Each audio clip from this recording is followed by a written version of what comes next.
America ಮತ್ತು Iran ದೇಶಗಳು ಸಂಘರ್ಷವನ್ನು ಕೊನೆಗೊಳಿಸಿ ಶಾಂತಿ ಒಪ್ಪಂದಕ್ಕೆ ಸಮ್ಮತಿ ಸೂಚಿಸುವುದರೊಂದಿಗೆ ಮಧ್ಯಪ್ರಾಚ್ಯದಲ್ಲಿನ ಪರಿಸ್ಥಿತಿ ತಿಳಿಯಾಗಿಸಿದೆ.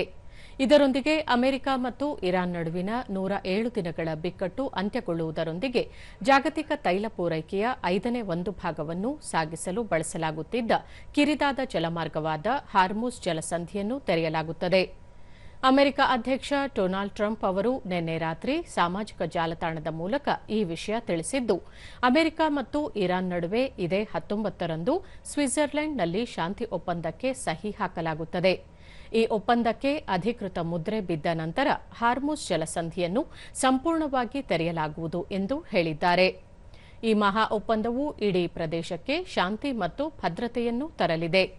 60 ದಿನಗಳ ಅವಧಿಯಲ್ಲಿ ಇರಾನ್ನ ಪರಮಾಣು ಪುಷ್ಟೀಕರಣ ಮತ್ತು ಅದಕ್ಕಿಂತ ಹೆಚ್ಚು ಪುಷ್ಟೀಕರಿಸಿದ ಯುರೇನಿಯಂ ವಿಲೇವಾರಿ ಕುರಿತು ಅಮೆರಿಕ ಮತ್ತು ಇರಾನ್ ಮಾತುಕತೆ ನಡೆಸಬೇಕೆಂದು ಈ ಒಪ್ಪಂದ ತಿಳಿಸುತ್ತದೆ ಎಂದು ತಿಳಿಸಿದ್ದಾರೆ.